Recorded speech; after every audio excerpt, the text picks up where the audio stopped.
20 education में आपका स्वागत है। तो कैसे हैं आप सभी। आज की वीडियो में हम बात करने जा रहे हैं भारतीय वायुसेना यानी इंडियन एयरफोर्स में निकली एक और रिक्रूटमेंट के बारे में, जो है अग्निवीर वायु इनटेक 101-2023 के बारे में। ठीक है, तो चलिए आपका ज़्यादा टाइम वेस्ट ना करते हुए कुछ डेट्स बता दें आपको इम्पोर्टेंट। ये जूमिंग हो रही है, तो इम्पोर्टेंट डेट में क्या है, जैसे ऊपर ही दे रखा आपको ऑनलाइन रजिस्ट्रेशन के बारे में।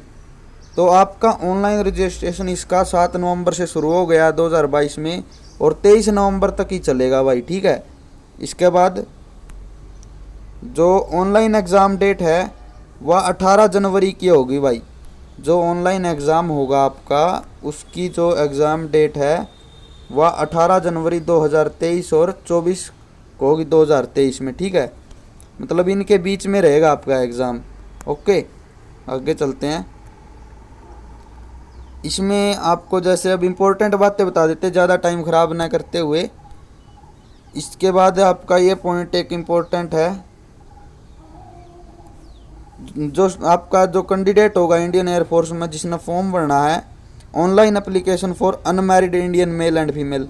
जो इंडिया के मेल और फीमेल है वो अनमैरिड होने चाहिए इस फॉर्म ने फिल करने खातर 18 January 2023 onward to join the Indian air force as a Agniveer वायु।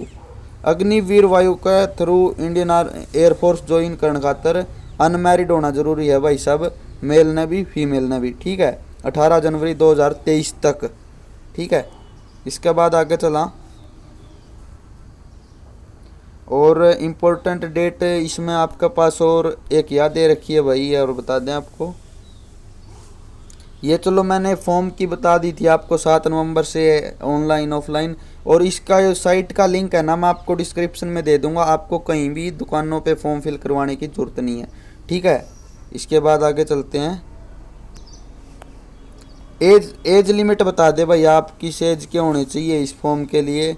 तो आपकी जो बर्थ डेट है ना, डेट ऑफ बर्थ वो आपकी 27 जून 2002 से लेके 27 दिसंबर 2005 के बीच में होनी चाहिए।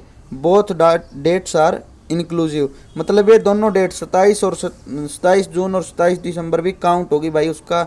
इन दोनों डेट को भी जन्मदिन है तो वो फॉर्म भर सकता है। ठीक है, और नीचे इनरोलमेंट शुड भी 21 ईयर से ऊपर वाला बंदा ये फॉर्म नहीं भर सकता, और ये बंदे फॉर्म नहीं भर सकते भाई जिनकी एज 21 हो चुकी है, वे नहीं भर सकते। ठीक है, इसके बाद नीचे कुछ साइंस सब्जेक्ट के बारे में बताया गया है, एजुकेशनल क्वालिफिकेशन।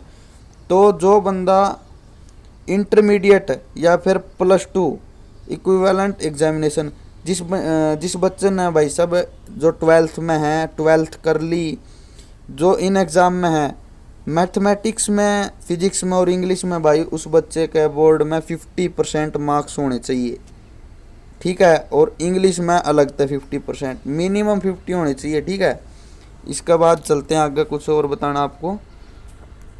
और एजुकेशन जैसे कोई बच्चा नॉन मेडिकल से नहीं है तो उसके लिए क्या है, 3 years diploma course in engineering. उस बच्चे ने 3 साल का डिप्लोमा करा होना चाहिए भाई इंजीनियरिंग में, मैकेनिकल, इलेक्ट्रिकल, इलेक्ट्रॉनिक्स ये दे रखी है, आप पढ़ लेना।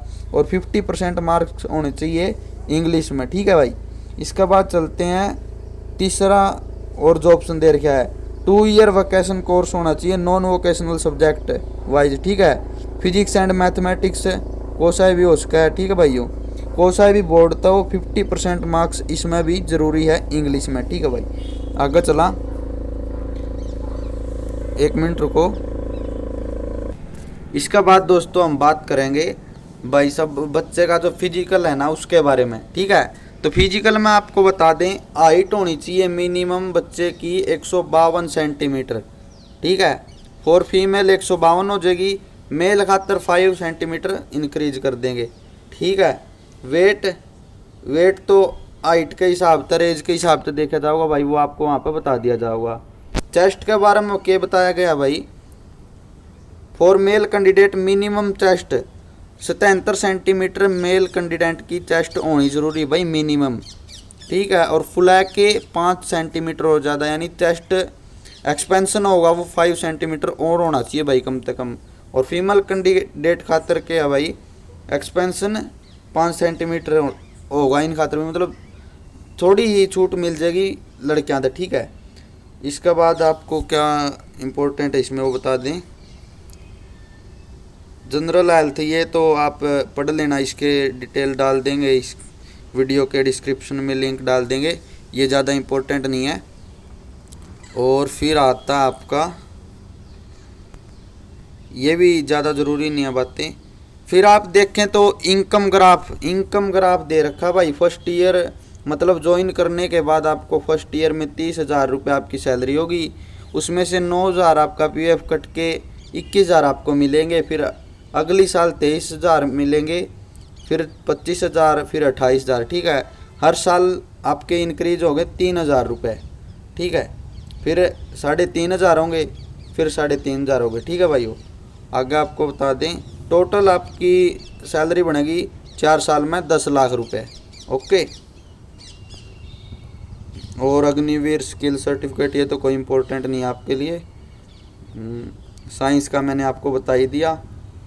तो यही था इसमें इम्पोर्टेंट, जैसे फॉर्म भरने की डेट हो गई, कब तक फॉर्म भर सकते हैं, कौन से बच्चे भर सकते हैं। जो बच्चे 12th नॉन मेडिकल में हैं वो भी भर सकते हैं इस फॉर्म को, आप भी अप्लाई कर देना। और इसमें कुछ शायद फ़ी के बारे में नहीं बता रखा, तो आपको बता दें एग्ज़ामिनेशन फ़ी होगी EWS, SC, ST, OBC, इन चारों कैटेगरीज़ की जो आपकी फ़ीस होगी वो बता दें आपको। 1 मिनट रुको दोस्तों, वो चारों कैटेगरी की फ़ीस आपकी 250 रुपये होगी, ठीक है।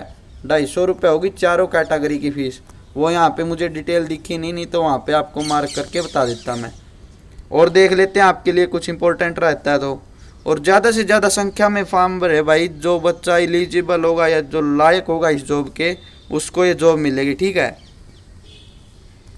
ये तो आपको ऐसी डिटेल बताई गई है।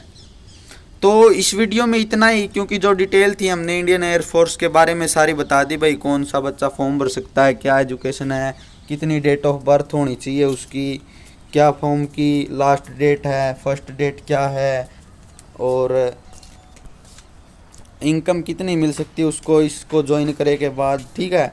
और आप कहोगे तो कमेंट में लिख देना भाई फॉर्म कैसे भरें, तो हम फॉर्म भरने का तरीका भी आपको बता देंगे। और फॉर्म भरने के लिए लिंक डिस्क्रिप्शन में मिल जाएगा, और ये जो ऑफिशियल लेटर है इसका लिंक भी आपको डिस्क्रिप्शन में मिल जाएगा।